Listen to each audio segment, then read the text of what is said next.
وطن ستا وجودیت د خدای د رحم په څېر لکه د مور غېږه، لکه د مینې احساس، لکه د عشق فلسفه،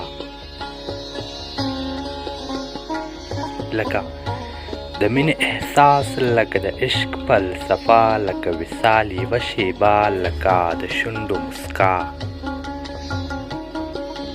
لکه د شونډو مسکا آن په رښتینې معنا له دې خوږه زندګي په سل او زر چنده کې،